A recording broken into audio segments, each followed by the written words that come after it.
मित्रांनो, ठरलं तर मग या मालिकेच्या आजच्या भागामध्ये सायली आता अर्जुनची वाट पाहत पाहत हॉलमध्येच थांबलेली असते. तिने दरवाजासुद्धा उघडा ठेवलेला असतो. त्यावेळी सारखं तिचं बाहेर लक्ष असतं. अर्जुन कधी एकदा घरी येईल. तिला आता खूपच काळजी वाटू लागते, कारण 3:30 वाजून गेलेले असतात आणि थोड्या वेळात पहाट होणार असते. त्यामुळे सायलीच्या मनात धाकधूक होते की अर्जुन सर एवढ्या उशिरापर्यंत कुठे असतील. नंतर ती मनात विचार करू लागते की मी पोलिसांना कळवू का? नाहीतर नको, आई बाबा घाबरतील. बरोबर हे म्हणतील, वाट पाहता आली नाही का? तू पोलिसांना लगेच कशाला कळवलंस? असं म्हणून ती पोलिसांना सुद्धा कळवत नाही. दुसरीकडे रविराज हा प्रतिमाला समजावत असतो, मी तरी काय करू ग? तन्वीचं आयुष्य आता आपल्यालाच पुढे न्यायला हवं. तिला न दुखवता कसं पुढे घेऊन जावं ना हेच कळत नाही आणि त्यामुळेच माझी खूप चिडचिड होते. पण राग शेवटी आपल्याच माणसांवर निघतो ना, असं म्हणून प्रतिमाकडे तो पाहतो. तर प्रतिमा त्याच्याकडे पाहून गालात हसते आणि म्हणते, काय हो, ही तुमची पूर्वीपासूनची सवय असेल हो की नाही? तेव्हा रविराज हसतो आणि म्हणतो, हे मला माहीत नाही, परंतु एक मात्र नक्की आहे, आज तुझी एक सवय मात्र परत आठवली. त्यावेळी प्रतिमा विचारते, कुठली? मग रविराज म्हणतो, पूर्वी जेव्हा आपल्यामध्ये भांडणं व्हायची तेव्हा तू अशीच उपाशी राहायचीस आणि आज सुद्धा तू जेवलेली नाहीयेस. चल बरं, असं म्हणून तो तिचा हात हातात घेतो आणि जेवायला चल असं म्हणतो. मग दोघेही घरात जायला निघतात. दुसरीकडे पहाट होत येते तरीही अर्जुन अजून गाडी चालवतच असतो आणि त्याचबरोबर अथर्वचा शोध घेत असतो. इकडे सायली सुद्धा जागीच असते आणि ती घड्याळात पाहते तर 4 वाजून गेलेले असतात. ती म्हणते, अरे बापरे, 4 तर वाजले सुद्धा. त्यानंतर देवी आईकडे ती प्रार्थना करते की देवी आई हे कुठल्याही संकटात नसू देत. दुसरीकडे आता रत्नागिरीमध्ये अर्जुन चैतन्य दोघेही पोहोचतात. तेव्हा अर्जुन एका ठिकाणी जरा गाडी थांबवतो. गाडीतून दोघेही खाली उतरतात, थोडं रिलॅक्स होतात आणि मग त्यानंतर पुन्हा एकदा गाडीत जाऊन बसतात. त्याचवेळी मात्र अर्जुन म्हणतो, चैतन्य, अरे 4 वाजून गेले, आपण एक काम करूयात, आता रत्नागिरीत तर पोहोचलो आहे, मेन सिटीमध्ये जाऊन तिथे त्याचा शोध घेऊ. चैतन्य हो असं म्हणतो. इकडे सायली मात्र वाट पाहत पाहत तेथेच खुर्चीवर झोपलेली असते.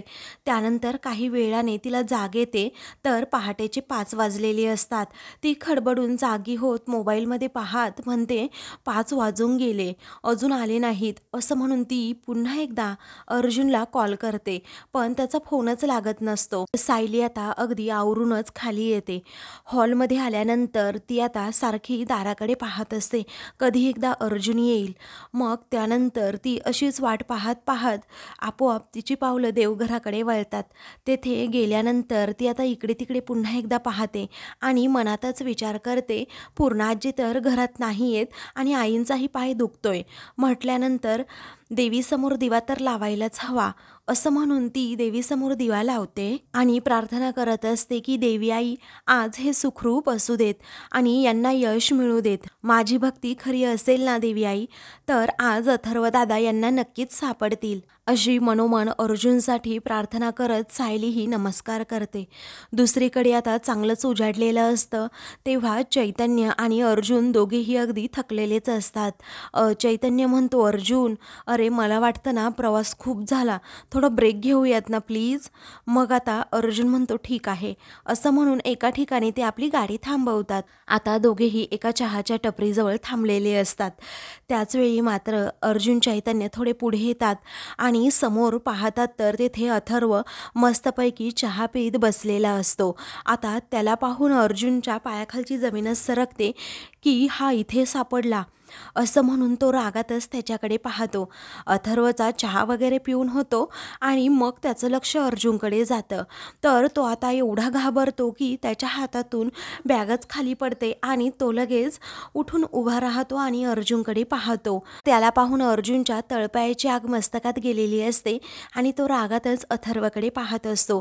तेव्हा अथर्व घाबरत घाबरतच जरा मागे जायला निघतो तर अर्जुन हळूहळू त्याच्या पुढे येत असतो. त्यावेळी अर्जुन हात वर करतो. आता अथर्वला वाटतं की आपल्या सनकन हा अर्जुन कानाखाली मारतो की काय, म्हणून तो जरासा मागेच होतो आणि घाबरतो. त्याचवेळी अर्जुन त्याच्या खांद्यावर हात ठेवतो. मग पुढे आता रागात असतो, म्हणतो, आम्ही तुला शोधत इथपर्यंत आलो, याचा अर्थ कळत नाहीये का तुला अथर्व? या केससाठी तू किती महत्त्वाचा आहे. तेव्हा रागातच अर्जुन आता त्याला जाब विचारू लागतो की तुझ्यामुळे एक निर्दोष माणसाची सुटका होऊ शकते, तुला कळत नाही का? मग तो आता अक्षरशः रडकुंडीला येतो आणि घाबरतच म्हणतो की कळतंय मला. मग त्यानंतर अर्जुन पुन्हा म्हणते तुझ्या एका स्टेटमेंटमुळे साक्षी शिखरे ही जेलमध्ये जाऊ शकते, हे तुला कळत नाही का? मग आता तो घाबरतच म्हणतो कळतंय मला. मग अर्जुन विचारतो तू का पळून आलास मग? तेव्हा तो घाबरतच म्हणतो अर्जुन सर, अहो मी या कोर्ट कचेऱ्या नाही करू शकत हो, कारण माझं लग्न ठरले, संसार मुलं बाळ, मी अशी साधी स्वप्न बघतोय, बाकी काहीच नाही. प्लीज तुम्ही माझ्यावर उपकार करा, मला या खुणाबिनाच्या खटल्यामध्ये अजिबात पडायचं नाहीये, प्लीज प्लीज असं म्हणून तो हात जोडून विनवणी करू लागतो. तेव्हा अर्जुन म्हणतो ओके ठीक आहे, हे बघ तुला कोर्टात येण्यासाठी मी जबरदस्ती तर करू शकत नाही हं, टेक केअर युअर सेल्फ असं म्हणून अर्जुन चैतन्याला म्हणतो चल चैतन्य आपण पुन्हा पनवेलला जाऊयात असं म्हणून दोघेही जायला निघतात. चैतन्य म्हणतो अर्जुन तू हे काय करतोस रे? तेव्हा अर्जुन पुन्हा एकदा मागे येतो आणि अथर्वला म्हणतो तू तुझ्या स्वतःची जास्तीत जास्त काळजी घे आणि मग 1 महिना किंवा 6 महिने कुठेतरी लपून राहा, कारण त्यानंतरच तुझे जिवंत राहण्याचे चान्सेस 1% तरी असतील. तेव्हा अथर्व आता खूपच घाबरतो आणि विचारतो म्हणजे? अर्जुन म्हणतो माझी ड्युटी म्हणून मला कोर्टामध्ये सांगावं लागेल ना साक्षी शिखरे खोटं बोलतीये म्हणून, कारण तिचा मेलेला भाऊ अथर्व विचारे हा जिवंत आहे. कोर्ट लगेच सर्वांना इन्स्ट्रक्ट करेल की अथर्व विचारेला अगोदर शोधून काढा. आता पोलीस तुझ्यापर्यंत अगोदर पोहोचतील की महिपत शिखरेची माणसं, ते मला काही सांगता येत नाही, सो टेक केअर असं म्हणून अर्जुन त्याला काळजी घ्यायला सांगतो. तेव्हा चैतन्य म्हणतो अर्जुन मला काय वाटतं माहितीये का, पोलिसांनी अथर्वला अगोदर पकडलं तर बरं होईल, म्हणजे कोर्टामध्ये जी आयडेंटिटी सबमिट केली मग आता पोलीस याला शोधतील आणि अर्जुन म्हणतो मग याला 1 वर्षाची जेल होईल, बाकी काहीच नाही. त्यावेळी चैतन्य म्हणतो अर्जुन पण अरे महिपतच्या माणसांनी जर अथर्वला अगोदर शोधलं तर मग, कारण महिपत शिखरे तर अथर्वचे अगदी तुकडे तुकडे करून असं म्हणून ते त्याला घाबरवतात. तेव्हा अथर्व आता खरंच खूप घाबरतो आणि म्हणतो ओ असं काही बोलू नका हो, अहो मला प्लीज मरायचं नाहीये हो, अहो माझं नशीब घाणेरडं आहे की त्या साक्षी शिखरेला माझं नाव आणि माझा फोटो सापडला, आता प्लीज त्या महिपतला माझ्यापासून लांब ठेवा, मी तुमच्या पाया पडतो असं म्हणून आता अर्जुनचे तो पायच पकडतो. तेव्हा आता अर्जुनच्या पाया पडल्यानंतर अर्जुन म्हणतो उठ, पाया पडायची अजिबात गरज नाही, हे बघ जर तू कोर्टामध्ये आला तर तुला फुल प्रोटेक्शन मिळेल, कुणी तुला धक्का सुद्धा लावू शकत नाही. त्यावेळी चैतन्य म्हणतो कोर्टात येऊन तुला काहीही करायचं नाहीये, फक्त आणि फक्त तुला तुझा चेहरा दाखवायचा आहे आणि मग सगळं कसं आपोआप होईल. तेव्हा अर्जुन म्हणतो आणि हे असं समजू नको की आम्ही तुला घाबरवतोय, असं काही नाहीये, हे बघ काय पॉसिबिलिटी आहेत ना त्या मी तुला फक्त सांगितले आहेत, कारण पुढे काही बरं वाईट झालं तर तू त्यासाठी प्रिपेअर असशील ना म्हणून, आणि तुला नाही यायचं असेल तर इट्स ओके नको येऊस, पण आमचं म्हणणं तुला पटत असेल, आमच्याबरोबर यायचं असेल तर फार काही करण्याची गरज नाहीये, ती मागे गाडी दिसतीये ना, ही बॅग उचलायची आणि त्या गाडीत जाऊन बसायचं, एवढंच काम फक्त आहे आणि बाकी सगळं आपोआप होईल. चल चैतन्य अरे आपण चहा पिऊयात. मग अर्जुन आणि चैतन्य दोघेही आता अथर्वकडे पाहतात. अथर्व आता आपली बॅग घेतो आणि लगेच त्या गाडीकडे धूम ठोकत गाडीत जाऊन बसतो, कारण तो आता महिपत आपल्या बाबतीत काय काय करू शकतो याची कल्पना त्याला आलेली असते आणि म्हणून तो घाबरूनच गाडीत बसलेला असतो. चैतन्य आणि त्याचबरोबर अर्जुन दोघेही हसतात. मग अगोदर ते दोघेही चहा घेतात, एकमेकांना चेअर्स करतात आणि चहा पिऊ लागतात. त्या दोघांनाही एकदम बरं वाटलेलं असतं, कारण सर्व त्यांना तेथेच टपरीवर सापडलेला असतो. तर आता दुसऱ्या दिवशी इकडे प्रताप, अश्विन आणि कल्पना तिघेही नाश्ता करत असतात. तेवढ्यातच तेथे आता सायली दरवाजाजवळ असते आणि अर्जुनची वाट पाहत मोबाईलकडे पाहत असते, एरझऱ्या घालत असते, तिला काहीही सुचत नसतं आणि चैनसुद्धा पडत नसते. कधीही एकदा अर्जुनला पाहिल, अर्जुन घरी येतो असं तिला होत असतं. मग विमल सायलीकडे जाते आणि तिला म्हणते सायलीताई अहो ऐका ना, काल रात्रीपासून एक घाससुद्धा तुम्ही खाल्लेला नाही आहे, काहीतरी पोटात जाऊ द्या, थोडा नाश्ता करून घ्या ना प्लीज, थोडा तरी नाश्ता करूया. मग सायली आता काहीच बोलत नाही. त्यावेळी आता अर्जुन दादा येतील, तुम्ही नका ना टेन्शन घेऊ, असं पुन्हा विमल म्हणते. त्याचवेळी मात्र आता कल्पना प्रताप हातात असणारा चमचाच खाली ठेवतात. त्यांना मोठा धक्काच बसतो. तेव्हा अर्जुन अजून घरी आलेला नाही आहे असं प्रताप विचारतो. तेव्हा अर्जुन अजून रात्रभर घरी आलेला नाही आहे, केसच्या कोणत्या कामासाठी नक्की गेलाय, आता अर्धवट उत्तरं द्यायची नाही असं कल्पना जोरातच तिच्यावर ओरडते. मग आता प्रताप म्हणतो, सायली उत्तर दे अगोदर. त्यानंतर आता प्रताप, कल्पना आणि अश्विन तिघेही पुढे येतात. त्यावेळी असं अर्जुन कोणत्या केसवर काम करतोय मला सांगण्यासारखं नाही असं प्रताप विचारतो. मग सायली काहीच बोलत नाही, ती जरा घाबरलेली असते. तर कल्पना रागातच तिच्याकडे पाहते. मग नंतर अश्विन विचारतो, तुझं बोलणं झालंय का त्याच्याशी? सायली म्हणते, नाही झालं अजून. तेव्हा कल्पना म्हणते, नाही? अगं मग आपल्याला कळणार कसं की अर्जुन सुखरूप आहे की नाही? तेव्हा सायली म्हणते, आई ते सुखरूपच असतील. हो, ते एका साक्षीदाराला शोधायला गेले आहेत. अहो काल रात्री जेव्हा माझं चैतन्य भाऊजींबरोबर बोलणं झालं तेव्हा मला समजलं की ते रत्नागिरीच्या दिशेने जातील, पण त्यानंतर त्या दोघांचेही फोन बंद लागतायत. तेव्हा कल्पना म्हणते, अगं तुला हे एवढं माहीत आहे तरीही तू आमच्यापासून लपवलं. मग सायली म्हणते, हो लपवलं नाही, तुम्हाला काळजी वाटेल ना म्हणूनच मी तुम्हाला काही सांगितलं नाही. तेव्हा प्रताप रागातच विचारतो, काय गं हे सगळं काही आश्रम केस संदर्भात चाललंय ना? मग सायली हो असं म्हणते. प्रताप म्हणतो, हो मला वाटलंच होतं आश्रम केस संबंधीच असणार. आता या केसमुळे आपल्या घराला आणखी काय काय सहन करावं लागणार आहे काय माहीत. तेव्हा अश्विन म्हणतो, डॅड मला असं वाटतंय की आपण पोलीस कंप्लेंट करायला हवी. हा प्रताप म्हणतो की हो चल. मग आता सायली म्हणते, नाही बाबा, हो पोलीस कंप्लेंट वगैरे करू नका, कारण ते कोर्टात नक्की येतील आणि माझी पूर्णपणे खात्री आहे. कालपासून मी तर याच गोष्टीवर धीर धरून आहे, ते कोर्टात नक्की येतील. आता निघते मी असं म्हणून ती विमलला विचारते. त्यावेळी विमल म्हणते, घोडवर चहा घेऊन जाणार सायलीताई प्लीज. मग आता सायली म्हणते, नको मी निघते आता असं म्हणून ती पर्स घेते आणि जायला निघते. तर आता कल्पना त्याचबरोबर प्रताप आणि अश्विन या तिघांनाही आता अर्जुनची खूपच काळजी लागलेली असते. तर कल्पनाला आता अश्विन समजावतो, येईल दादा नको टेन्शन घेऊस. मग सायली गेल्यानंतर सगळेजण तिच्याकडे पाहतच राहतात. तर दुसरीकडे महिपत आता अगदी गाणं म्हणतच नाचत नाचत इकडे नागराज त्याचबरोबर प्रिया आणि साक्षी समोर येतो. तेव्हा आता महिपत हा पेढ्याचा बॉक्स घेऊन आलेला असतो. साक्षीला अगोदर तो पेढा भरवतो. आता महिपत जिकडे तिकडे चोहीकडे आनंदी आनंदकडे हे गाणं म्हणू लागतो. त्याच वेळी आता साक्षी म्हणते की अण्णा अहो तुम्ही किती खुश आहात. मग तो नागराजला देखील पेढा देतो. नागराज पेढा खातो. त्यानंतर प्रिया लगेच आवासून उभी राहते की महिपत मला पेढा भरवेल, परंतु महिपत तिच्या तोंडामध्ये पेढा भरवणार असतो. त्याचवेळी तो स्वतः तो पेढा खाऊन टाकतो आणि प्रियाचा पचका करतो. त्याचवेळी प्रिया रागात त्याच्याकडे पाहू लागते. मग त्यानंतर महिपत एकदम ऐटीत नागराज शेजारी जाऊन बसतो आणि म्हणतो की अहो नागराज शेठ, गेली 2 वर्ष माझ्या साक्षीला जे ग्रहण लागलं होतं ते ग्रहण कायमचं पुसलं जाणार आहे. आता आज तो जज काय करणार तर त्या म्हाताऱ्याचा जामीन रद्द करणार. त्या केसमधनं माझ्या पोरीचं नाव हे निघून जाणार आणि मग पेन सुद्धा मोडणार आणि परत मला वेळ लागणार असं म्हणून अण्णा ओरडू लागतो. तेव्हा आता साक्षी म्हणते, अण्णा अहो अण्णा 1 मिनिट थांबा जरा, हाच उत्साह हीच एनर्जी संध्याकाळपर्यंत अशी टिकवून ठेवा, एवढं मस्त सेलिब्रेशन करूयात ना आपण. तेव्हा महिपत म्हणतो, अरे संध्याकाळी तर अगदी जंगी पार्टी आहे आपल्याकडे. त्यावेळी हो पार्टी आहे का, कुठे, इथे की तिकडे हॉटेलमध्ये असं प्रिया विचारते. तेव्हा साक्षी म्हणते, तुला का सांगू, कारण तू तशीही इन्व्हायटेड नाहीच आहे पार्टीसाठी. म्हणजे अशीच लोक अलाउड आहेत की जी लोक आपली कामं अगदी चोखपणे पार पाडतात. तेव्हा महिपत म्हणतो, हो बरोबर आहे.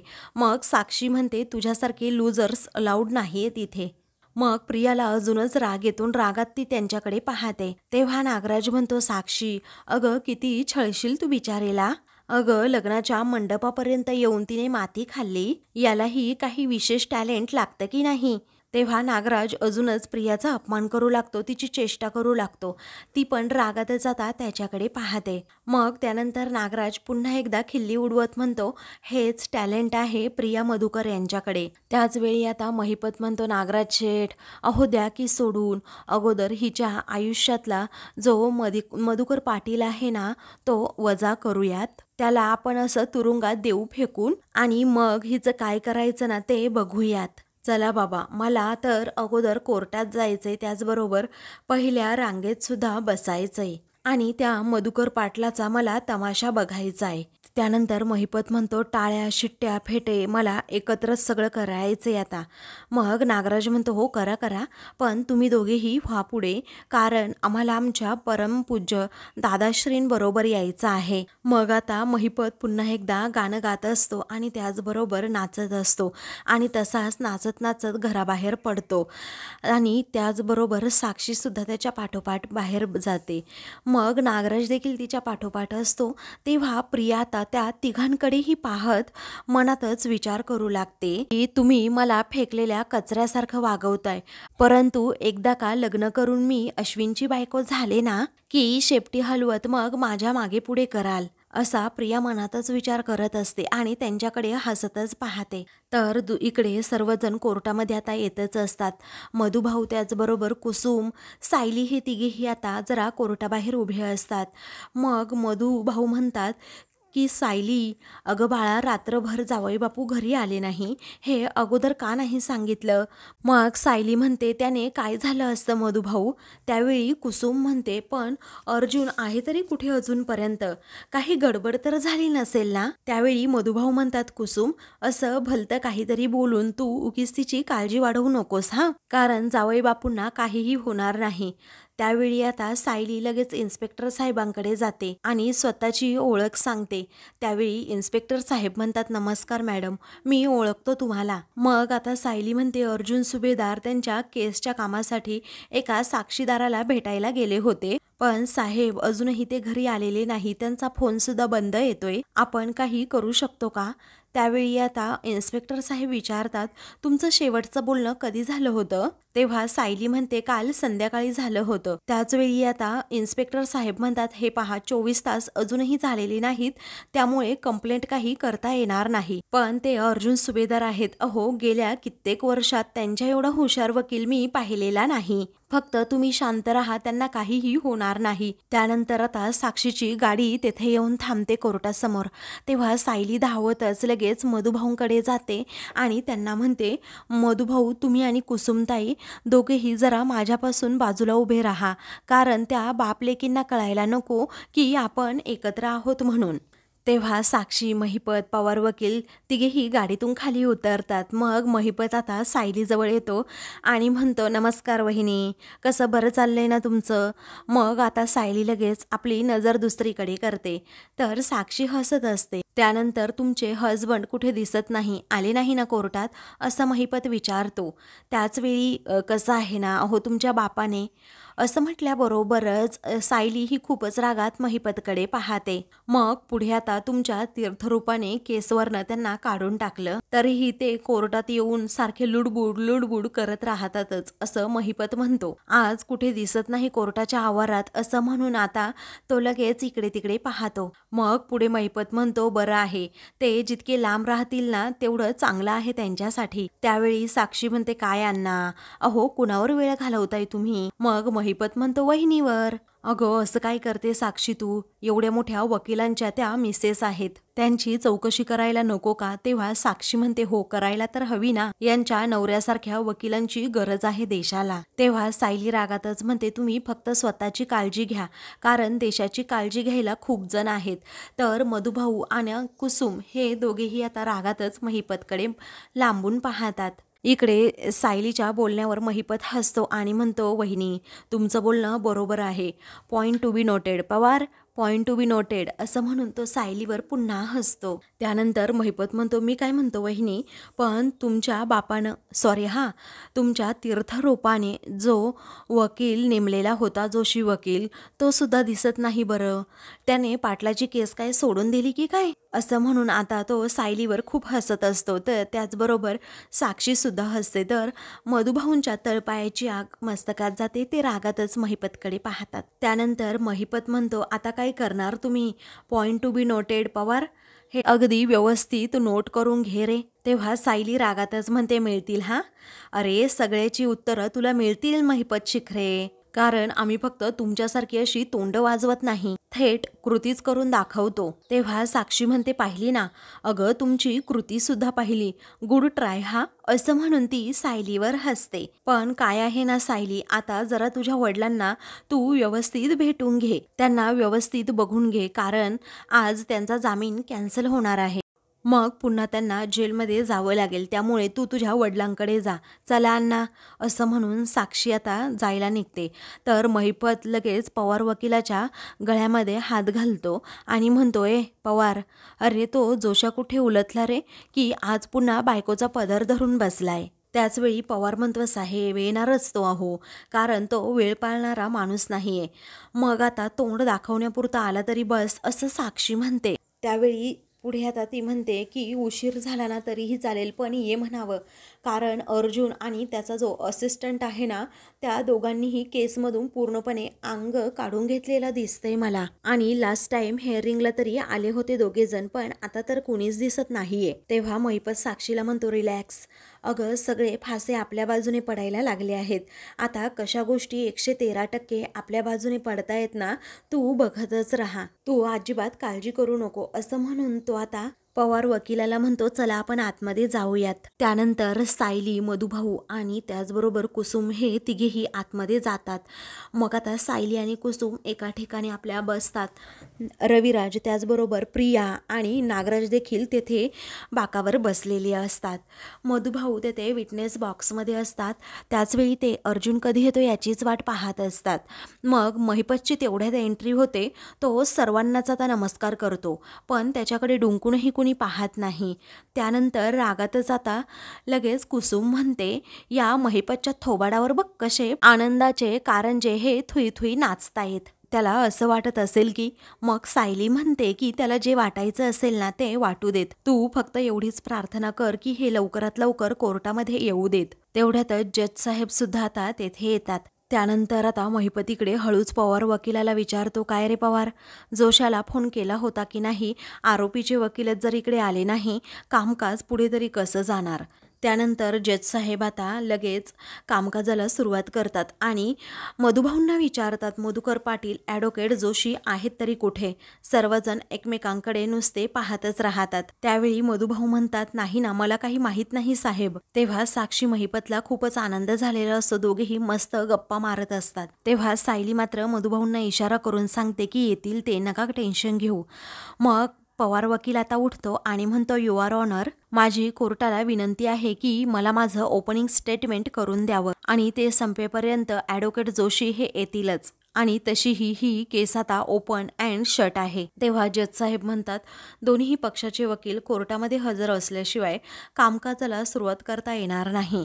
तर इकडे सर्वजण अर्जुन कधी येतो याची वाट पाहत असतात. तर इकडे महिपत आणि साक्षी, प्रिया, त्याचबरोबर रविराज ह्या सर्वांना वाटत असतं की ॲडव्होकेट जोशीच येणार आहे, म्हणून ते दाराकडे पाहत असतात. तर आता इकडे साक्षी महिपतला हळूच म्हणते, कधी येणार ॲडव्होकेट जोशी काय माहीत, म्हणजे या गोष्टीचा लवकरात लवकर लागेल. तेव्हा पवार वकील उठतो आणि म्हणतो, ॲडव्होकेट जोशी हे कदाचित कुठेतरी अडकले असतील. तेव्हा आता जज साहेब म्हणतात, कोर्टाला आता वाट बघता येणार नाही, कारण या केसची सुनावणीची पुढची तारीख. तेव्हा आता सर्वांच्या मनाची धाकधूक वाढते की आता पुढची तारीख कोणती देतायत हे काय माहीत. पण सायलीचं मन पॉझिटिव्ह असतं, तिला असं वाटत असतं की अर्जुन येईलच. मग आता तेवढ्यातच अर्जुनची ऐटीतच तेथे एंट्री होते. तो म्हणतो, मिलॉर्ड, पुढच्या तारखेची गरज नाहीये. आणि अर्जुनची एंट्री झाल्याबरोबरच सर्वांना मोठा धक्काच बसतो. तर आता चैतन्य हा त्याच्या पाठोपाठ असतो. अर्जुनकडे सर्वजण अगदी धक्क्यानेच पाहतात. तर आता महिपत, साक्षी पूर्णपणे घाबरून केलेली असतात। त्याचवेळी मात्र आता अर्जुन सायलीजवळ येऊन थांबतो, तर सायली त्याच्याकडे पाहून हसते। अर्जुन मधुभाऊंकडे पाहून सुद्धा हसतो। आता जज साहेबांना सांगतो, मधुकर पाटील यांचा वकील आता मी आहे, ॲडव्होकेट अर्जुन सुभेदार। तेव्हा महिपत आणि साक्षी त्याचबरोबर नागराज, प्रिया हे सर्वजण घाबरतात, त्यांच्या कपाळावरच आठ्या येतात। त्याचवेळी प्रिया आता जरा घाबरतच म्हणते, बाबा मधुभाऊंनी तर अर्जुनकडून केस काढून घेतली होती बरोबर ना, मग असा अचानक वकील कसा बदलू शकतो? त्याचवेळी आता असा वकील बदलू शकतो का पण नक्की, असं ती विचारते। त्यावेळी रविराज म्हणतो की कसं आहे ना बाळा, जर जोशीकडून NOC घेतली असेल तर नक्कीच अर्जुनकडे ही केस सोपवली जाऊ शकते आणि कायद्याने सुद्धा ते चालतं। त्यावेळी अर्जुन अगोदर NOC काढतो आणि जज साहेबांना दाखवतो, म्हणतो की पुन्हा एकदा मधुकर पाटील यांचा वकील मी असेल। साक्षी आणि महिपत आता खूपच घाबरलेले असतात। इकडे प्रिया आता नागराजला म्हणते की अर्जुनचा कॉन्फिडन्स बघा ना, पुन्हा याला काहीतरी हाती लागलं असणार आहे। तेव्हा साक्षी आणि महिपतला घाम फुटलेला असतो। तेव्हा साक्षी म्हणते, अण्णा काहीतरी गडबड आहे। तर इकडे जज साहेब अर्जुनला म्हणतात, तुम्ही तुमचं कामकाज सुरू करू शकताय। त्यानंतर साक्षी म्हणते, अण्णा जोशाने ना आपल्याला धोका दिलाय। त्याचवेळी आता महिपत जोशीला कॉल करत असतो, परंतु जोशी कॉलच रिसीव करत नाही। मग साक्षी म्हणते, प्लीज अण्णा काहीतरी करा, कारण केस पुन्हा एकदा अर्जुनच्या हातात गेली आहे। तेव्हा महिपत म्हणतो, नको टेन्शन घेऊ, काही होणार नाही। तर आता मित्रांनो, पुढील भागामध्ये साक्षीला आरोपीच्या पिंजऱ्यामध्ये उभं करत आता अर्जुन प्रश्न विचारतो की हा कोण आहे। अथर्व विचारेचा तो फोटो दाखवतो। त्याचवेळी साक्षी ओरडतच म्हणते, किती वेळा सांगू की हा अथर्व विचारे माझा भाऊ आहे, मग आता आणणारे त्याला, असं अर्जुन म्हणतो। तेव्हा अथर्व विचारे तिच्यासमोर येऊन उभा राहतो। साक्षीला घामच फुटतो। अर्जुन तिच्याकडे पाहून हसतो। अशाच मालिकेंचे पुढील भाग पाहण्यासाठी चॅनलला सबस्क्राईब करा।